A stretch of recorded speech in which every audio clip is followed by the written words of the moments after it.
Hi everyone, welcome back to another video in the Web Security Academy series. In today's video, we'll be discussing the theory behind SQL injection vulnerabilities. This video is pretty much a brain dump of everything that I consider to be fundamental knowledge when it comes to SQL injection attacks, and so it's going to be a long one. So if you're only interested in a specific topic related to SQL injection, then I would recommend going to the description and checking out the timestamps that I have mapped out to the different topics that I cover in this video. Okay, let's get started. We'll start off with describing what a SQL injection vulnerability is and the technical details behind this category of vulnerabilities. So in this section, we'll discuss topics like what are SQL injection vulnerabilities, what are the different types of SQL injection vulnerabilities, how common are SQL injection vulnerabilities, and so on. Next, we'll cover how to find SQL injection vulnerabilities from both a black box and a white box perspective. So if you're given an application and possibly even the source code of the application, how would you approach testing the application in order to determine if it's vulnerable to SQL injection? In the third section, we'll cover how to exploit SQL injection vulnerabilities. So imagine you're testing an application and you discover that one of the input vectors or one of the parameters is potentially vulnerable to SQL injection. In that case, how do you go about exploiting that vulnerability in order to gain access to sensitive information or even potentially gain remote code execution on that server? Last but not least, now that you have successfully found and exploited a SQL injection vulnerability, what recommendations can you give to the client in order to remediate the vulnerabilities that you found? So in this section, we'll cover the different techniques that you can use to prevent SQL injection vulnerabilities. Okay, let's start off with the first section. What is SQL injection? SQL injection is a vulnerability that consists of an attacker interfering with the SQL queries that an application makes to the backend database. So if you as an attacker can manage to interact and change the SQL query by adding SQL characters or SQL code in an input vector of an application, then the application is definitely vulnerable to SQL injection. Now, to better understand this, let's take an example. Imagine you have an attacker, a web server, and a database. The application that the web server hosts has an authentication functionality where the user has to put in their username and password. And once the username and password are put in, a query is made to the database to see if this username and password are in the database. And if they are, then the user is presented with his or her profile page. If the user enters an incorrect username or password, then the user is presented with an error message that says you have entered an incorrect username or password. So in this case, we clearly have two input vectors, the username field and the password field, that talk to the backend database. So they get included in a query in the backend database. And so we definitely need to test these input vectors for a SQL injection vulnerability to see if that input is validated in any way. So let's see what an attacker can do. In this case, what an attacker is doing is in the username field, instead of just adding a username, the attacker adds the username admin, the account that the attacker wants to compromise. But then the attacker also adds some SQL characters after the username. So a single quote and then a double dash, which stands for a comment. So what happens is that this username gets included in a query. So what the query does at the backend is it says select star from users. So select all the entries from the users table where username is equal to whatever username is put in here and password is equal to whatever password is put in here. Now, if this input is properly validated, and we'll talk about that in the next couple of sections, if this input is properly validated, then the database will literally look for a username that is equal to admin code dash in the database. And it won't find one because no one has that username. And so the attacker would be presented with an incorrect username or password. However, if this application is vulnerable to SQL injection, so it doesn't use parameterized queries, it doesn't validate user input, then what will happen is that any SQL characters or SQL code that the attacker adds as part of the payload will become part of the query. And so in this case, what's happening is select star from users. So select the entries from the users table where username is equal to admin.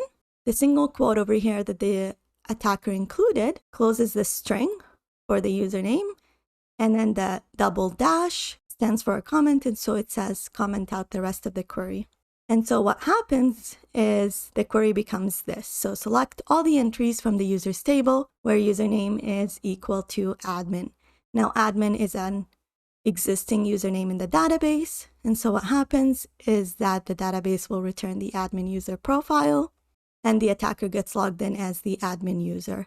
So essentially what happened over here is that the attacker exploited a SQL injection vulnerability in the login functionality of the application in order to bypass authentication. So in this case, the attacker no longer needed to know the admin's password because the attacker was able to change the query to no longer ask for the admin's password.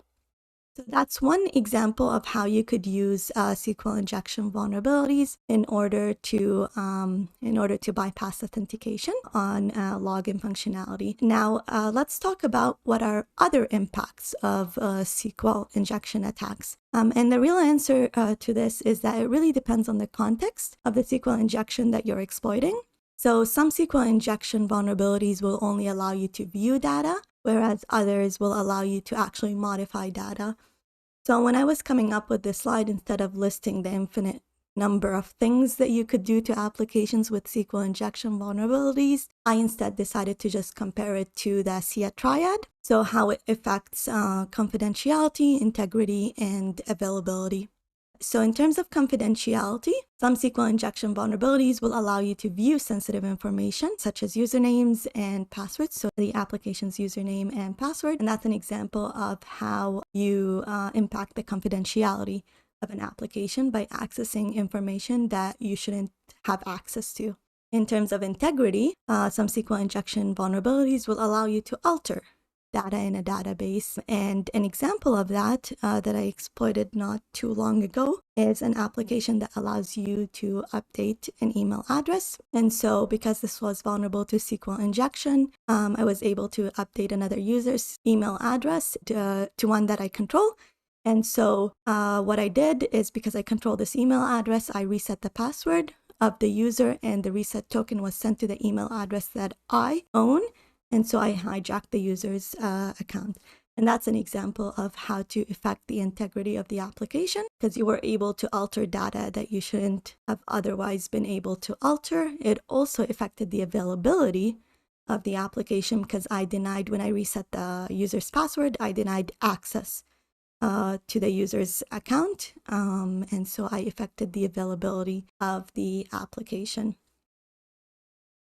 And of course, in certain scenarios, SQL injections could actually lead to remote code execution on the operating system, and that affects confidentiality, integrity, and availability all at once. And you would gain access to the operating system with the same privilege that the database is running with. And so you got to be very careful in terms of making sure that the database runs with the least privilege possible. And we'll discuss that in the last section when we're talking about things like defense in depth and how to prevent SQL injection vulnerabilities.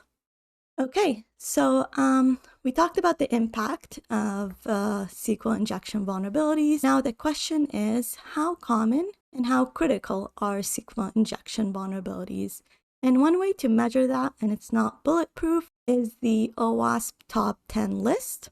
So for those of you that have never heard of the OWASP Top 10 project, it's essentially the list of top 10 most critical security risks to web applications. It's updated every couple of years. So you could see over here, I've got the 2010 list, the 2013 list, and then the 2017 list. I believe 2020 is in the works, so I think it was submitted but has not been approved yet, but I could be wrong. So I think 2017 is the latest one that we have right now. And you'll notice over here it does change across the years. So you've got cross-site scripting was the second most critical risk to web applications in 2010.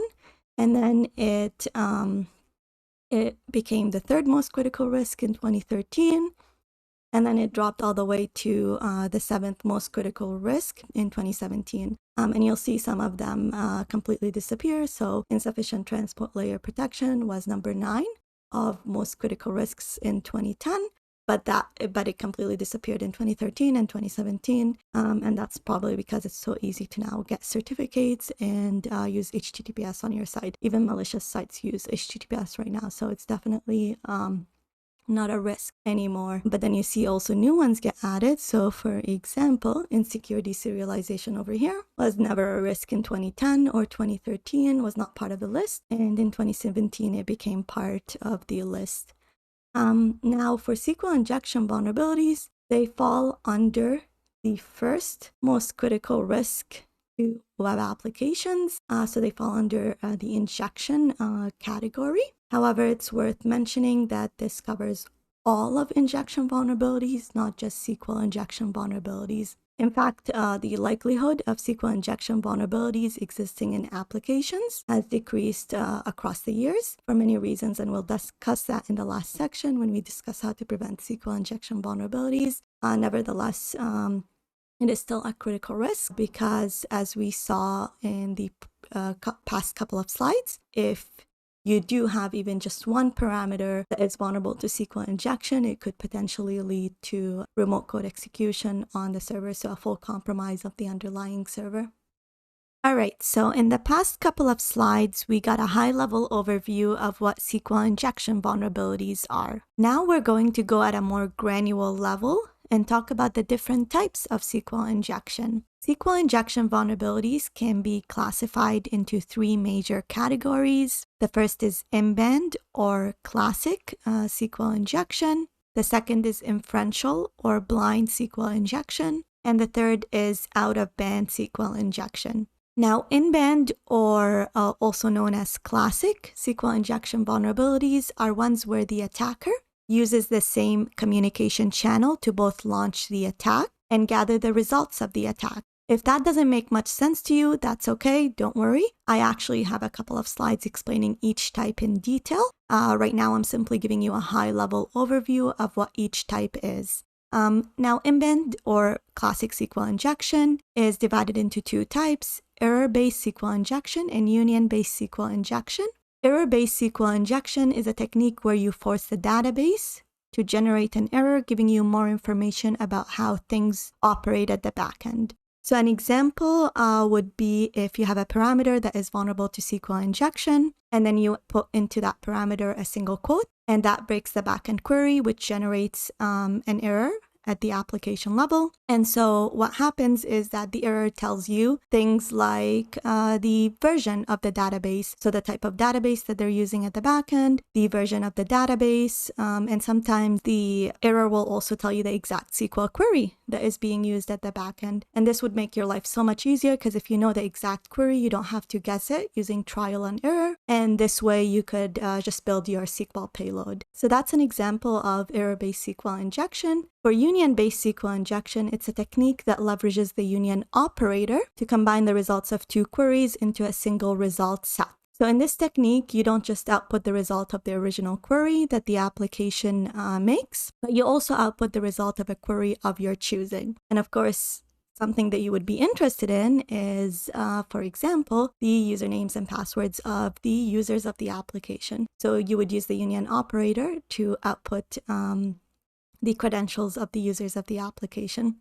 And again, we'll see examples of that in the next coming slides. The next category, which is inferential, or also known as blind SQL injection. In this type of vulnerability, there's no actual transfer of data via the web application, so you don't see the results in the application itself. Instead, you're stuck asking the application true or false questions, which is what Boolean-based SQL injection is, or causing the database to pause for a specified period of time, which is time-based SQL injection, in order to determine if what you're asking the application is correct or not.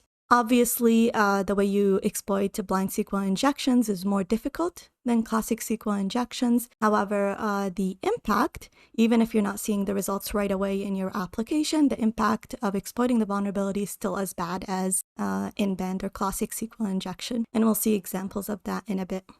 Okay, the third and last category is out-of-band SQL injection. This occurs when the attacker is unable to use the same channel to launch the attack and gather the results of the attack. It usually relies on the ability of an application to make a network connection, so for example, a DNS or HTTP request to deliver data to an attacker.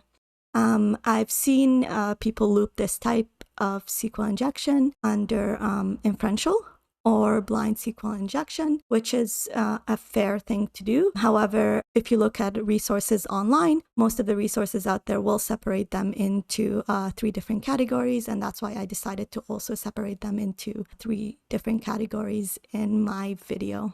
Okay, let's go more in depth about each type, starting with in-band or classic SQL injection.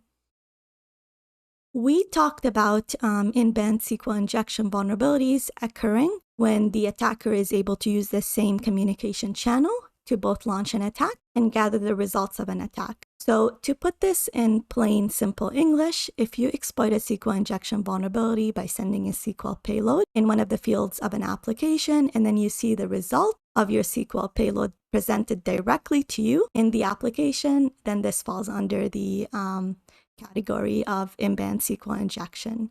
Now, just by the nature of how this specific type of vulnerability works, it's much easier to exploit than other categories of vulnerabilities. And the reason behind that is because you actually see the result of your attack in the response of the application versus having to infer the result like you would have to in blind SQL injection. Again, we said that there's 2 types of in-band SQL injection, error-based SQL injection and union-based SQL injection. And we'll start off with error-based SQL injection.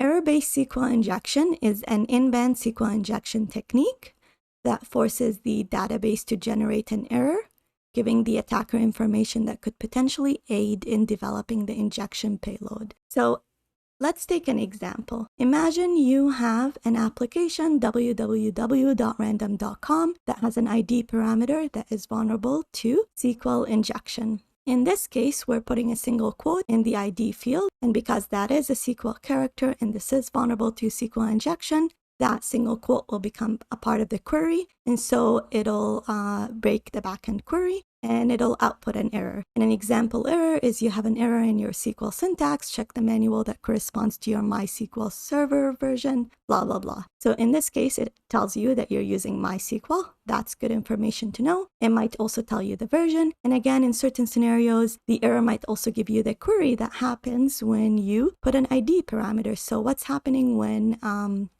you put, for example, an integer in the ID parameter, the exact query that happens at the backend. And this way, if you have the exact query, it's so much easier for you to develop your payload versus sending a bunch of requests to the application in order to determine what the payload is. And so this is in-band SQL injection or classic SQL injection because you see the output of your SQL injection right there in the application. And it's error-based because the idea is that you output an error in the application. Next, we have union-based SQL injection. Union-based SQL injection is a type of in-band SQL injection technique that uses the union SQL operator to combine the results of 2 queries into a single result set. Again, I mentioned in the previous couple of slides that I don't want to output just the result of the original query. I want to output a query of my choosing. And if an application is vulnerable to union-based SQL injection, then I get the ability to output the result of a query of my choosing and combine it with the original query that the application is, with the result of the original query that the application is making. Let's take an example. You have your application, www.random.com. It has an ID field that is vulnerable to union-based SQL injection. And if you put in a valid ID, then the page will display all the products that are associated to that ID. Now, instead of just displaying the products associated to a specific ID, I want to output the results of another query. And in this case, the query is select the username and the password from the users table. So output all the usernames and passwords from the users table and then comment out the rest of the query. So in this case, it will output the results of this query over here. We didn't put an ID in, so that would be empty. And then it'll combine it with the results of this query over here, which is the usernames. So Carlos, an administrator, and the passwords of the users in the users table. Now, of course, the union operator has certain conditions for it to work. And so it's not as simple as, hey, I'm going to output whatever I want in as many fields as I want. It's not the case. Instead, there are certain conditions that you have to follow, and we'll discuss that in the exploitation section of this video. Okay, so that covers in-band or classic SQL injection. Next, let's talk about inferential or blind SQL injection. Inferential or blind SQL injection is a SQL injection vulnerability where there's no actual transfer of data via the web application. So unlike in-band SQL injection, where we directly saw the output of the SQL injection displayed for us in the application, in the case of blind SQL injection, the database does not output data to the web page. And so this forces the attacker to steal data by asking the database a series of true and false questions, and then determining based on how the application responds, whether the application responded with, yes, this is a true statement versus no, this is not a true statement. And again, this will become more clear once we discuss the different types of blind SQL injection and we take examples. Now, just because an attacker can't directly display data from the database, that doesn't mean that this is a harmless vulnerability. Like I said in the previous slides, in fact, it's just as dangerous as in-band SQL injection because you can extract information from the database by asking true and false questions. It's just that this type of vulnerability takes a little bit longer and a little bit more skill set in order to exploit. Okay, and we said there are two types of blind SQL injection, Boolean-based SQL injection and time-based SQL injection. Let's talk about Boolean-based SQL injection. Boolean-based SQL injection is a blind SQL injection technique that uses Boolean conditions to return a different result set depending on whether the query returns true or a false result. So in simple English, again, the attacker sends different SQL payloads that ask the database true and false questions. And depending on how the database responds, then you could infer whether the application responded with true or false. This is sometimes referred to as content-based blind SQL injection. So you'll see those two terms used interchangeably. Now, let's take an example so that this becomes a little bit more clearer. Imagine, again, you have an application, www.random.com, and it has an ID parameter that is vulnerable to blind SQL injection. And imagine in this case, you can't simply use the union operator to output data in the database like we did with union-based SQL injection. So in this case, what you can try to test if the field is vulnerable to SQL injection is first inject it with a false payload. So force a payload that you know is false, and then see how the application responds, and then force a payload that you know is true, and see how the application responds. And if the application responds differently in the false payload versus the true payload, then this is vulnerable to Boolean-based blind SQL injection. So let's take the backend query. So imagine over here, when you enter an ID number, this is the query that happens at the backend. So select the title from the product table where ID is equal to 1. And because ID is equal to 1 is a valid ID in the table, the application will display the title of the products that are associated to ID 1. Now, if we want to force a false payload, what we can do is we could use a conditional statement and 1 is equal to 2. So the backend query would be select the title from the product table where ID is equal to 1 and 1 is equal to 2. Now we said ID is equal to 1 is a valid ID, and so this will evaluate to true, and 1 is equal to 2 will evaluate to false because 1 will never be equal to 2. And so because this is an AND statement over here, you're using the AND operator, they both have to be true in order for the entire where clause to evaluate to true. So this evaluates to true, this evaluates to false. True and false is equal to false. And so the entire where condition evaluates to false. And so it won't display a title from the product table. So in this case, if you force the false statement, you won't get the title of the products that are associated to ID is equal to 1. Now let's see what happens when you force a true statement. So we'll use conditional statements and we'll say ID is equal to 1 and 1 is equal to 1.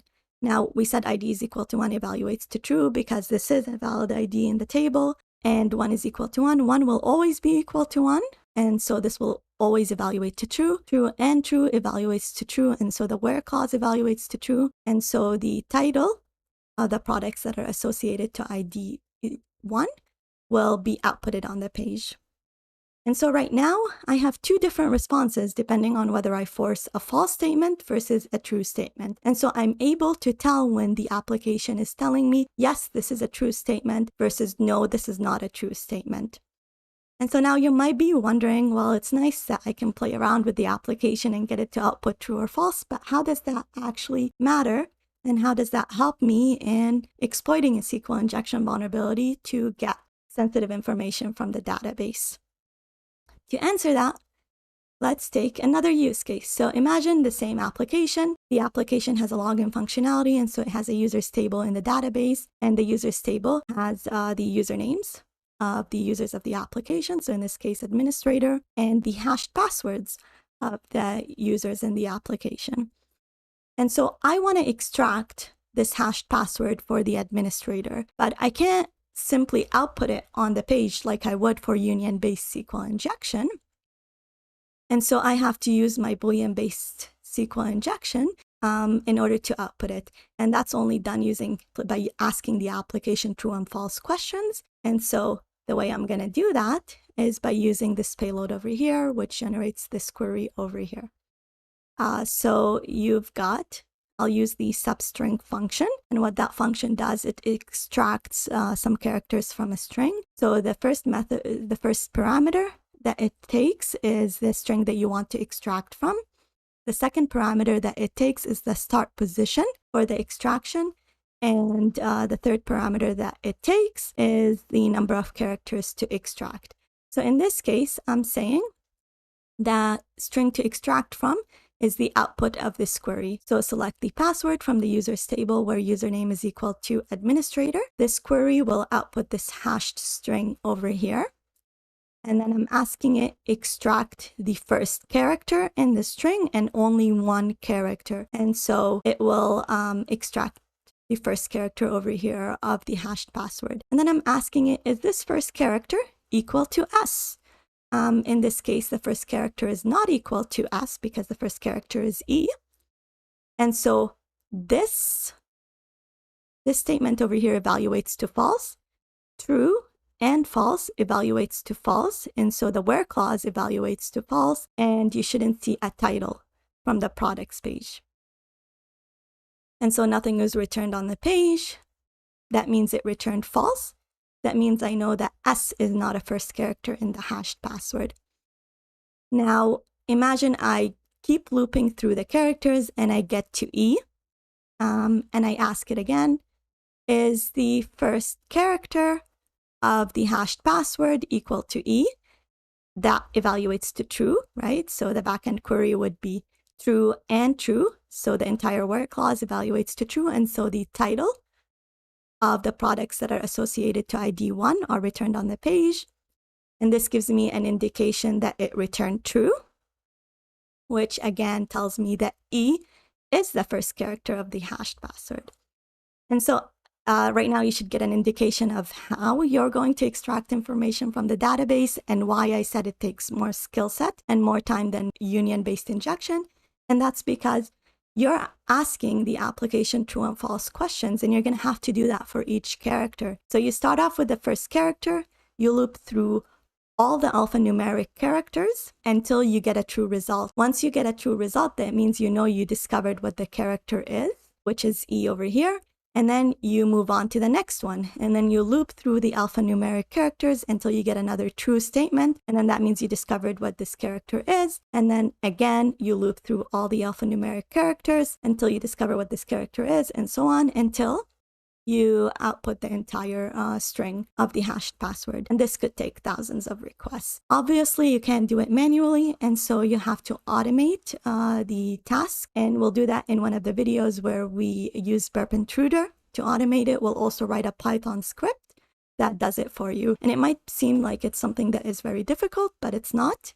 Writing the script in Python takes about 5 minutes, 5 to 10 minutes max. And then outputting the string is going to take less than 1 minute, outputting the entire hashed password. So that's Boolean-based blind SQL injection. Next, let's talk about time-based blind SQL injection.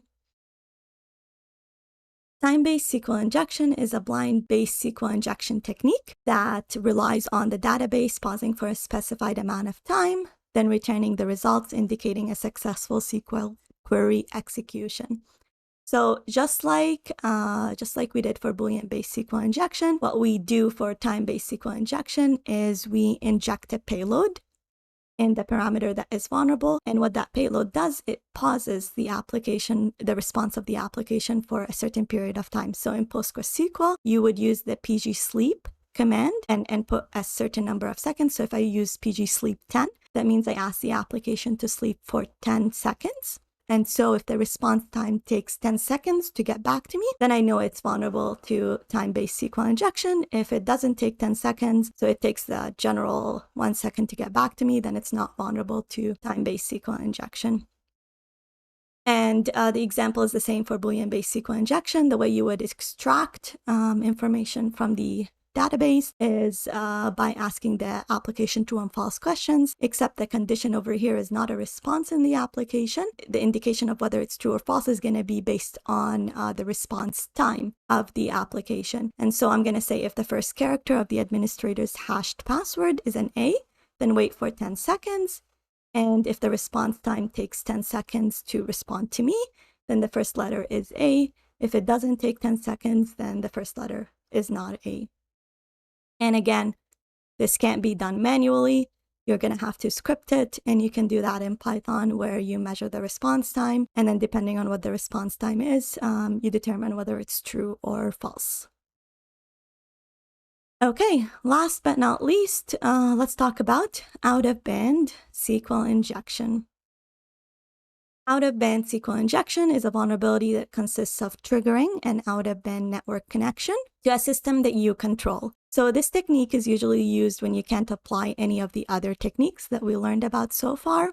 And it's not a common technique because it does rely on certain features being enabled in the database for it to actually make that network connection. Now, to exploit this vulnerability, you could use a variety of protocols, but you'll see that the most commonly used ones are DNS and HTTP. And one that we will look at in the videos, it's in the Web Security Academy. So in the upcoming videos where we gain hands-on experience doing this, is this example over here, where you exploit the vulnerability by using the xpdir tree stored procedure in MS SQL to perform a lookup of this domain over here. So this domain was generated using Burp Collaborator, and so you own it. Since this is the domain that you control, you can confirm if there were any DNS lookups. If there was, then this is vulnerable to out-of-band SQL injection. And if it's not vulnerable, then you won't see the DNS lookup. We'll see how to do this in the lab videos. Now, once you've confirmed that you have an out-of-band SQL injection, in some cases, you might be able to directly exfiltrate data, whereas in other cases, you might have to use conditional statements like we did with Boolean and time-based SQL injection, where if you do get a DNS lookup, then yes, this is a true scenario. If you don't get a DNS lookup, then no, it's not a true scenario. All right, in the past couple of slides, we discussed the different types of SQL injection vulnerabilities. Now in this section, we'll discuss how to find SQL injection vulnerabilities. So imagine you've been given an application and asked to test it. How would you go about testing the application to see if it's vulnerable to any SQL injection vulnerabilities? Before we cover that, it's worth mentioning that the methodology used for finding SQL injection vulnerabilities differs from one person to another person, and it's usually developed by experience. So just because I give you my methodology doesn't mean that you have to follow it to the letter. Instead, I would recommend that you take what is useful for you from it and then build and add on to your own methodology as you gain more and more experience in pen testing web applications. And that statement applies for finding all the vulnerabilities, not just SQL injection vulnerabilities. Okay, so finding SQL injection vulnerabilities, I've decided to split this into two categories depending on the perspective of testing. And the two categories are black box testing and white box testing. For those of you that have never heard of these terms before, black box web application pen testing is when the tester is given little to no information about the system.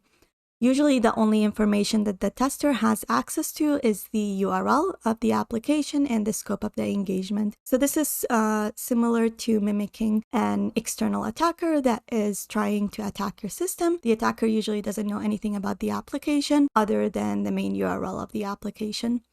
Now for white box web application pen testing, it's the complete opposite. The tester would be given complete access to the system, including access to the source code of the application. Now there's a third category that I haven't included on the slide, and it's called gray box web application pen testing. This is a combination of white box and black box pen testing where the tester is given limited information and access to the system. For example, instead of just giving the tester a URL of the application, like you would with black box pen testing, the tester is also given accounts to the application. So when it comes to my methodology of finding SQL injection vulnerabilities, I loop both gray box and black box pen testing into one category, and that's because my methodology is the same regardless of the category. The way I see it is if I'm approaching it from a black box perspective, my scope will be much more limited than the gray box perspective unless I find authentication bypass vulnerability. Nevertheless, the methodology is still the same for finding SQL injection vulnerabilities, whether I'm doing it in public or an authenticated page. And that's why they're looped in together. Now, when it comes to white box pen testing, that's a whole different methodology because you actually gain access to the source code of the application. And reviewing source code is a whole different realm than approaching an application from the outside.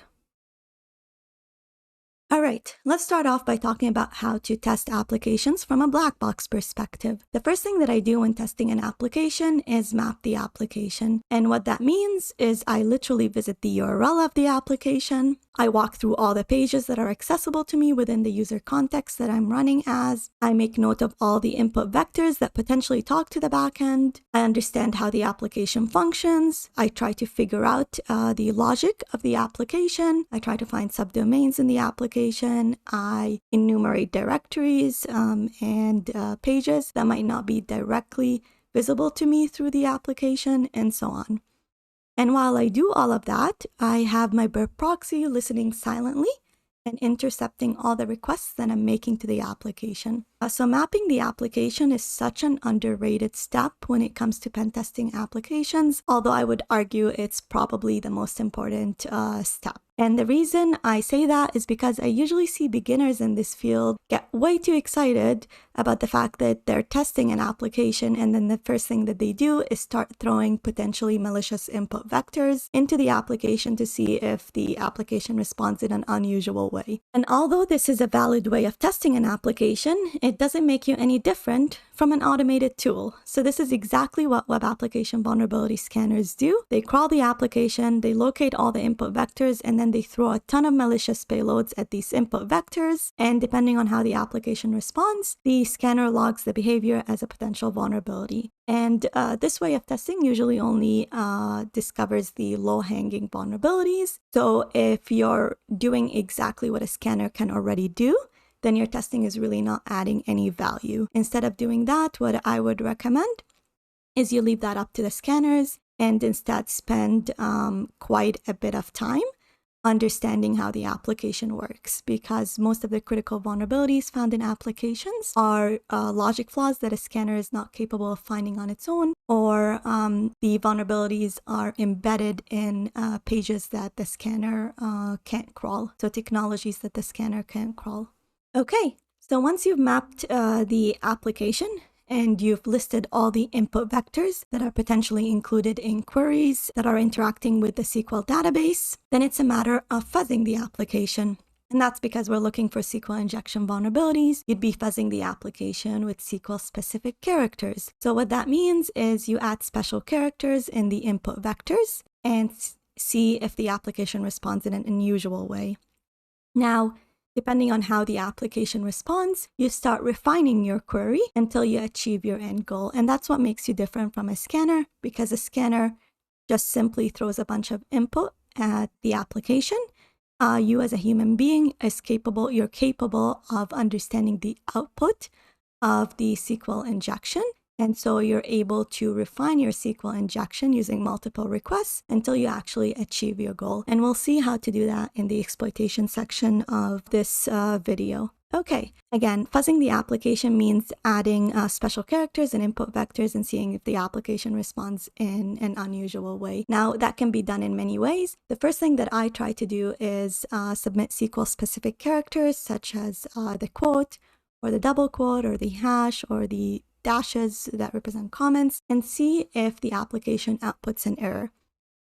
Now, errors are really important and really useful because they give you information about how the backend operates. So sometimes they give you the database that you're using, they give you the version of the database. We discussed that sometimes they actually give you the exact query. If they gave you the query, then you hit gold, because this way you don't have to develop your payload across multiple requests. Instead, you already know what the backend query is, and so you just develop your payload based on that query. And so the first thing that I do is try to output an error. Once I have an error, I try to build my query using multiple requests. So I refine my query based on the errors that I get, and I build my query. Now, in certain scenarios, you don't actually get an error, like for blind SQL injection. And so you also have to submit Boolean conditions, such as, and or 1 equals to 1 and 1 is equal to 2, and look for differences in the application's responses. So if you can get the application to respond differently when you force a true use case versus when you force a false use case, that means it's vulnerable to Boolean injection.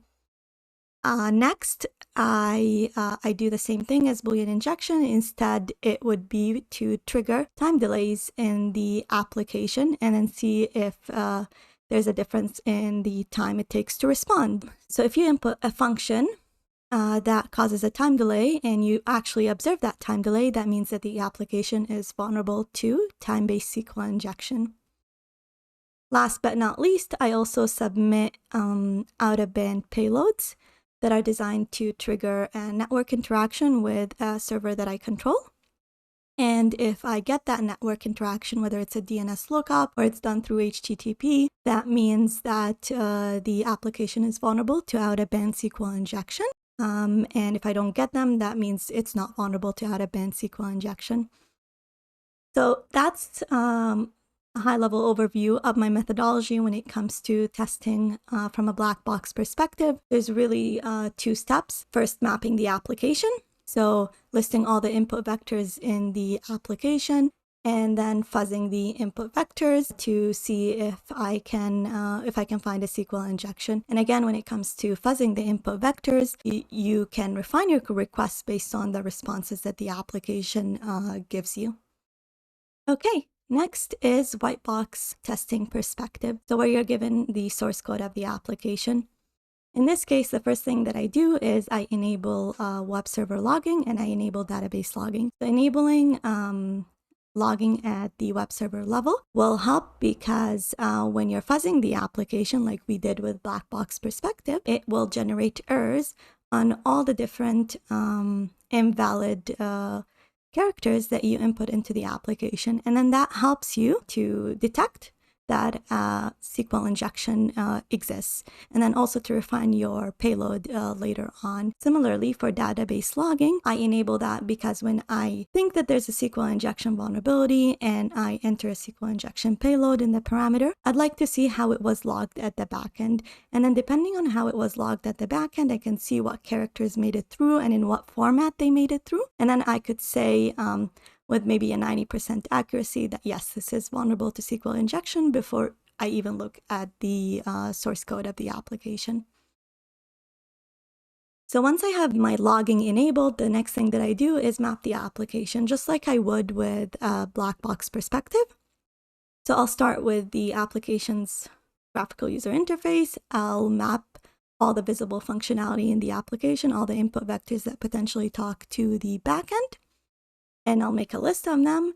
Next, because I do have access to the source code, I'll also do a regex search on all instances in the code that talk to the database. And that really depends on how the application is programmed and then which database it uses and so on. But I would have regex strings that I look for in the code to see if I've missed anything that I haven't mapped from a black box perspective. And you'll see that there are certain pages that might not have been directly accessible through the main page of the application, and you didn't discover them through directory brute forcing. And so it's useful to actually look at the code and see if there's anything that you missed.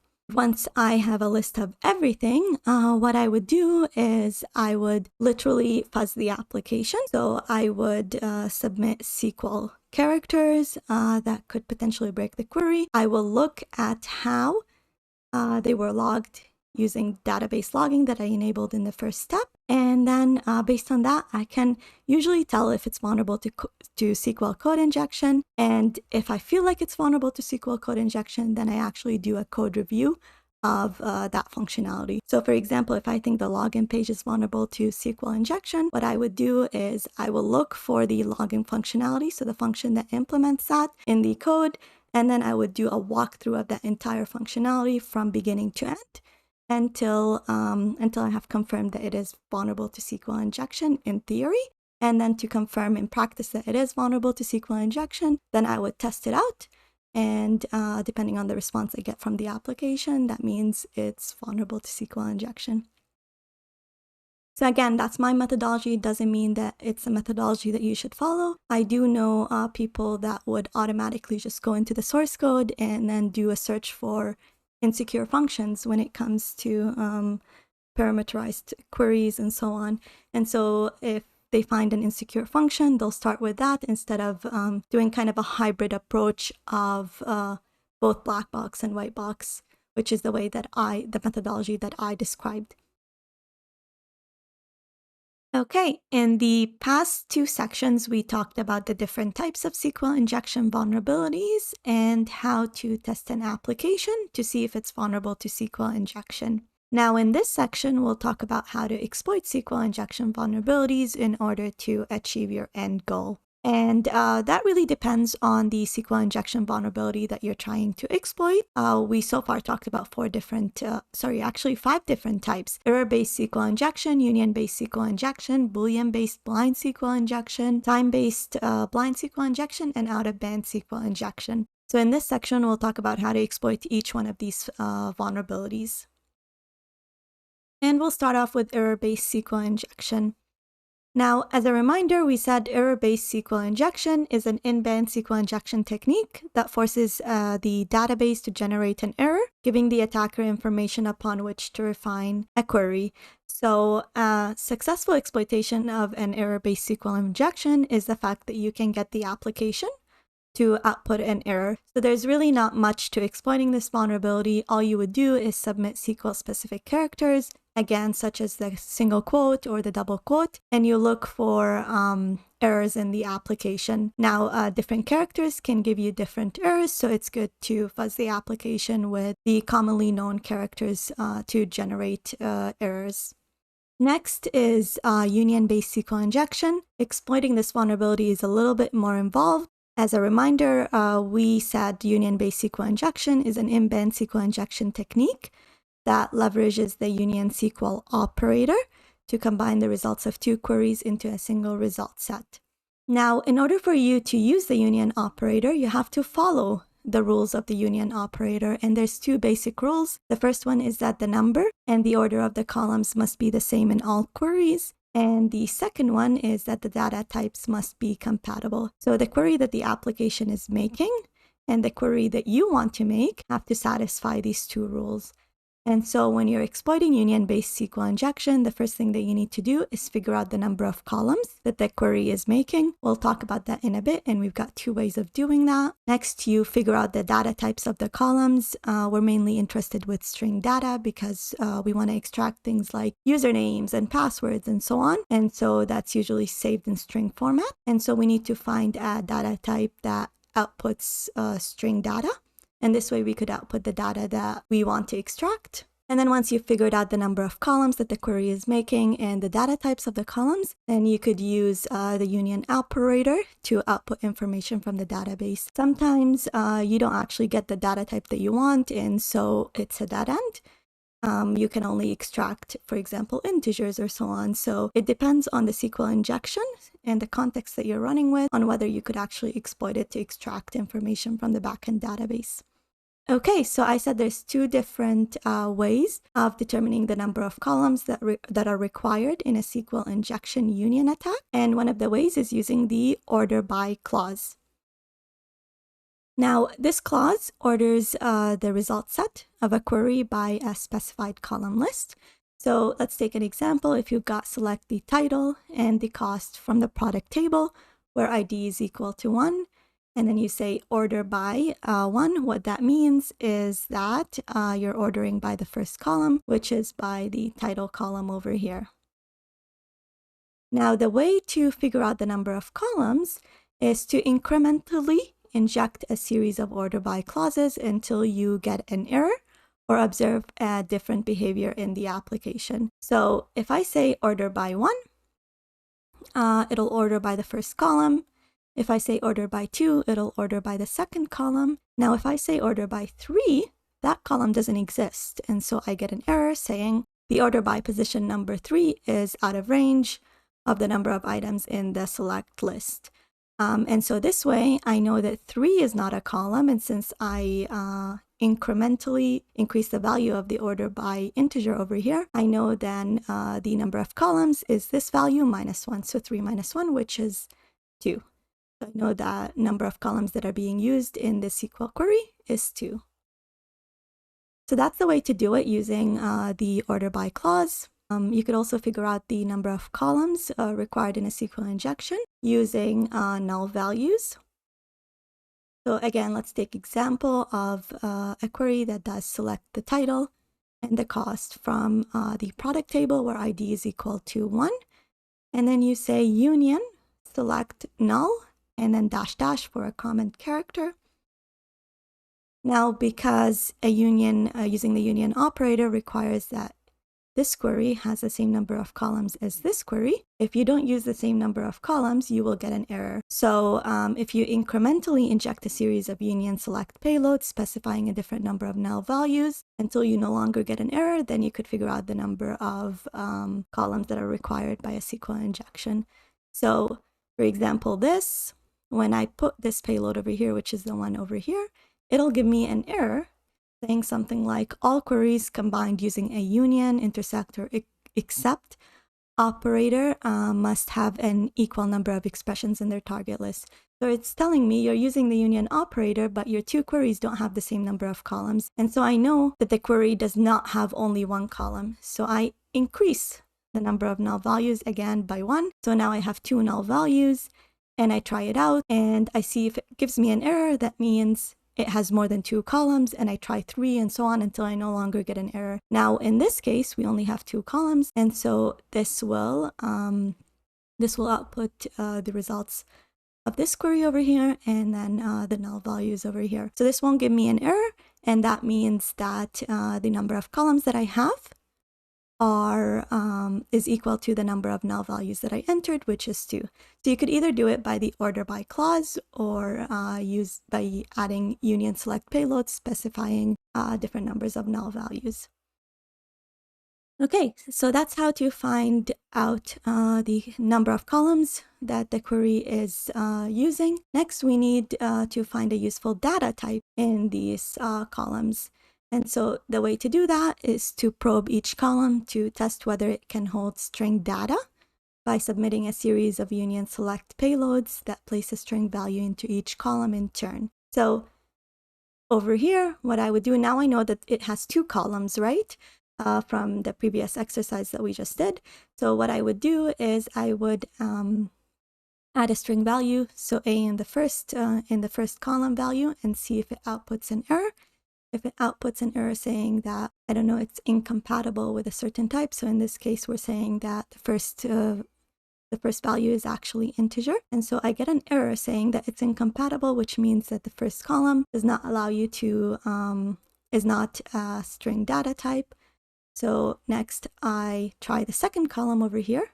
So I keep this as null and I try the second column. And if I get an error, that means this also does not accept string values. And I keep doing that until I find a value that allows me to enter string data. And again, in some cases, you might not actually find a value, and that's why some SQL injections allow you to do things like extract data from a database, whereas others, you're very limited in what you're, like the data type that you're allowed to extract.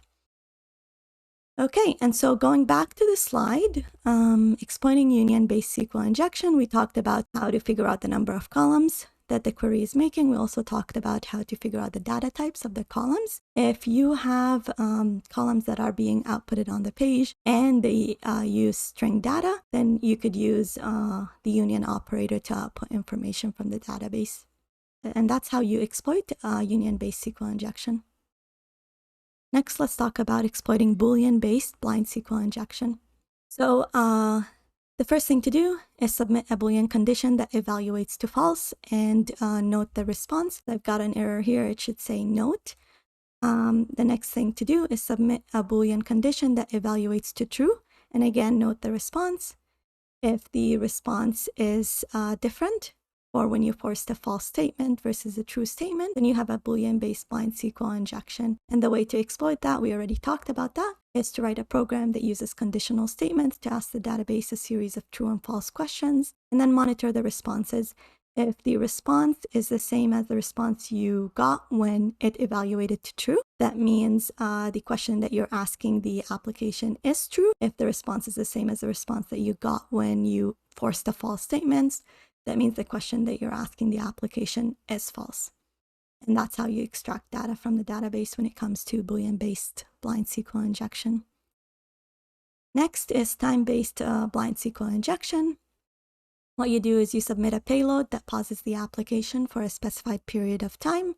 If the application does actually pause for that specified period of time, that means it's vulnerable to time-based SQL injection. And then it's a matter of doing the same thing that you did for Boolean-based SQL injection. You just write a program that uses conditional statements to ask the database a series of true and false questions, and you monitor the response time. If there's a delay in the response time, that means the question you're asking the application is true. If there's no delay in the response time, that means the question you're asking the application is false. And then you send a bunch of those requests until you enumerate or you extract the thing that you want to extract from the database. And we'll gain experience in all of these different types of SQL injection vulnerabilities, like hands-on experience in the next upcoming videos. Okay, so exploiting out-of-band SQL injection. Again, a reminder, this is a vulnerability that consists of triggering an out-of-band network connection to a system that you control. And the way to exploit it is to submit out-of-band payloads designed to trigger an out-of-band network interaction when executed within a SQL query, and monitor for any resulting interactions. So this is database specific, obviously. So knowing the type of database that you're using will be very useful in this scenario. And it depends on whether the database has these functions enabled. And so if you do get that network connection, if you receive that network connection, again, whether it's a DNS lookup or something else, that means that the application is vulnerable to out-of-band SQL injection. And in certain scenarios, you might be able to immediately exfil data from the application, so directly exfil data from the application, whereas in other cases, you're again stuck asking true and false questions, just like you would for line-based SQL injection. Okay, I didn't want to end this section without talking about automated exploitation tools. So one of the famous ones, and it's open source, is SQL Map.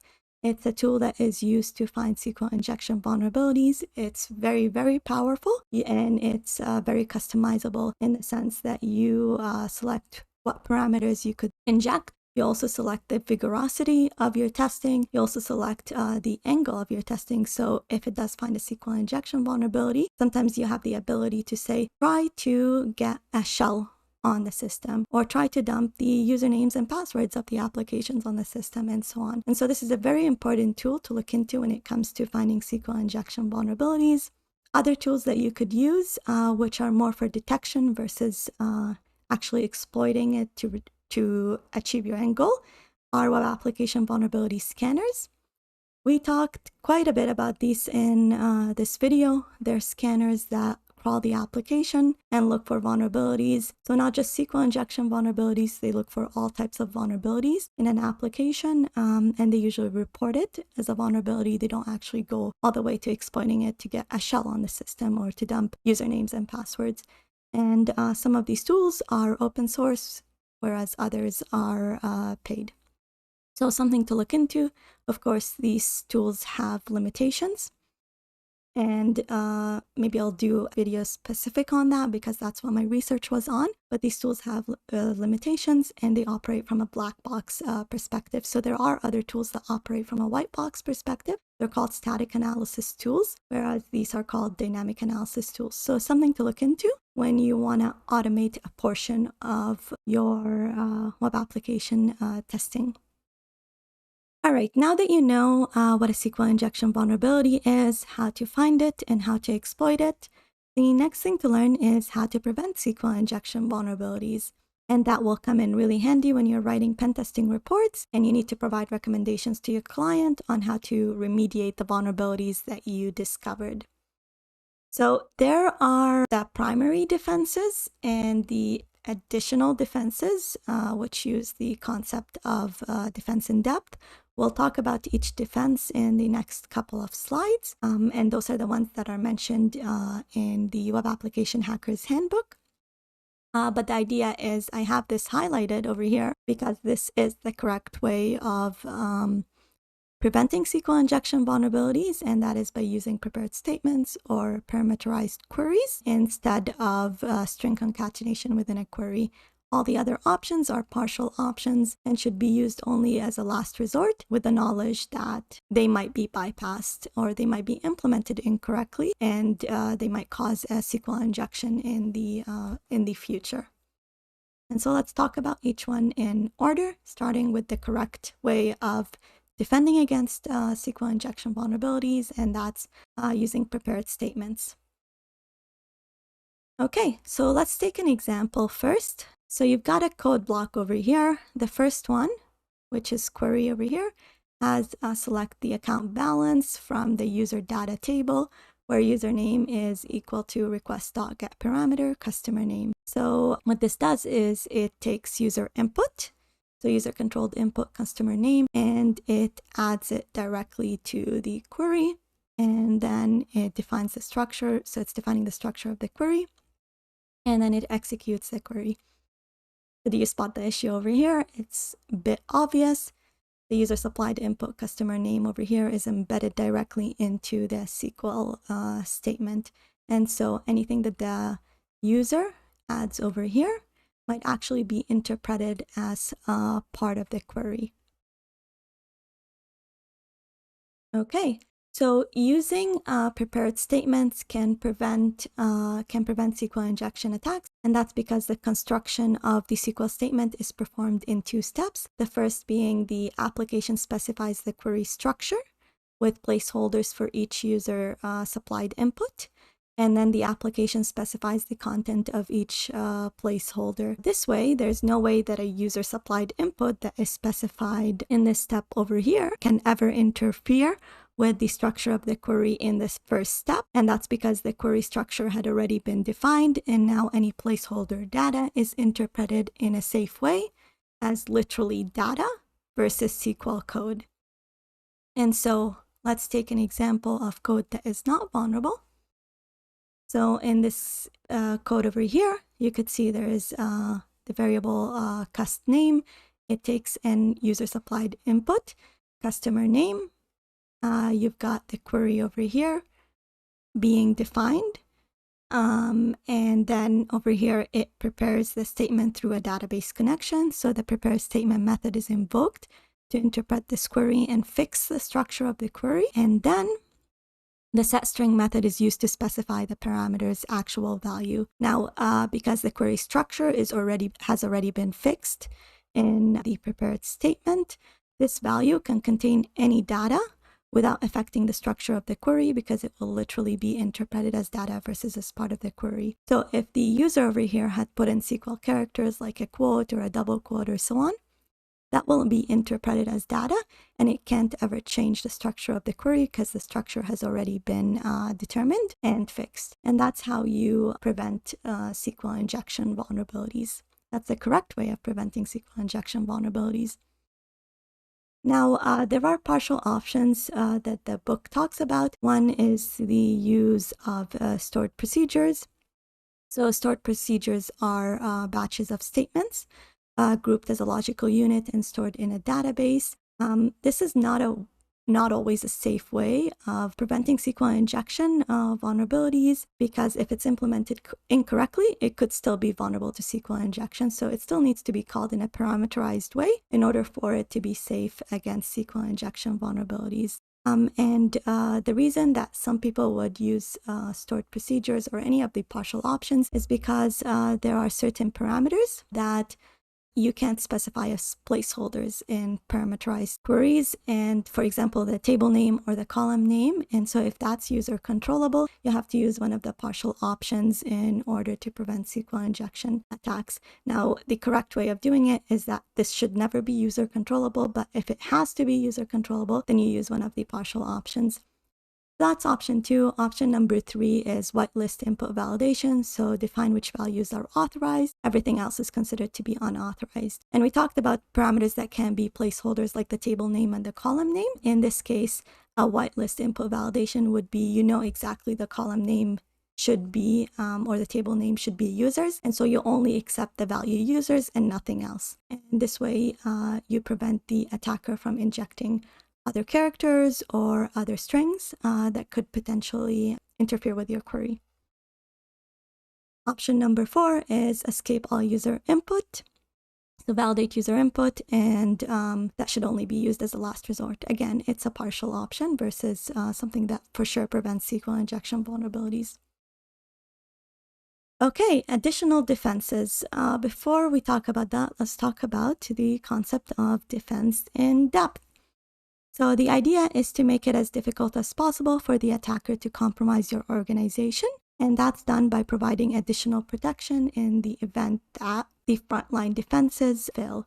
So if me as an attacker, I want to gain access to your organization, and I manage to get past the first block that you had put in my way, then I would have 2 other obstacles that I need to get through before I get to your organization. And so in the same sense, although you use parameterized queries, just in case you by chance forgot to include it on one parameter in one page, you want to have defenses in place that if a SQL injection vulnerability was exploited, the attacker gets another obstacle in their way before they could achieve their goal. And so one is least privilege. So the application should use the lowest possible of privileges when accessing the database. And the reason behind that is if SQL injection exists in your application and an attacker exploits it to gain remote code execution on the server that the database is installed on, then the attacker will gain the same level of privilege that the database is running with. And so if the database is running as system or root, then the attacker already has all the privileges that the attacker needs on that server. However, if it was running with a service account that has all the privileges stripped, then the attacker has to find ways to escalate privileges on the server before they can, for example, move laterally within the organization. And so the application should always use the lowest possible level of privilege when accessing the database. Any unnecessary default functionality in the database should be removed or disabled. That includes things like functions that allow you to execute system commands from the database. Also functions that allow you to make a network connection that we talked about out-of-band SQL injection, right? So functions that allow you to do that. So any unnecessary default functionality that you don't need for the application to function, that should be removed because it decreases the amount of things that an attacker can use in order to penetrate your organization. Ensure CIS benchmarks for the database in use is applied. So there are benchmarks for most of the databases out there. And these are rules on the way to configure your database in order to ensure that it's secure. And it includes things like the application should use the lowest possible level of privilege and removing any default functionality and so on. So look up your database version and you should be able to find a CIS benchmark for it. And last but not least, this one's obvious, all vendor-issued security patches should be applied in a timely fashion. So if you get notified that the database version that you're using is vulnerable to some kind of vulnerability, then you should patch your database as soon as possible to decrease the window of time that the attacker has to attack your database and to exploit the vulnerability.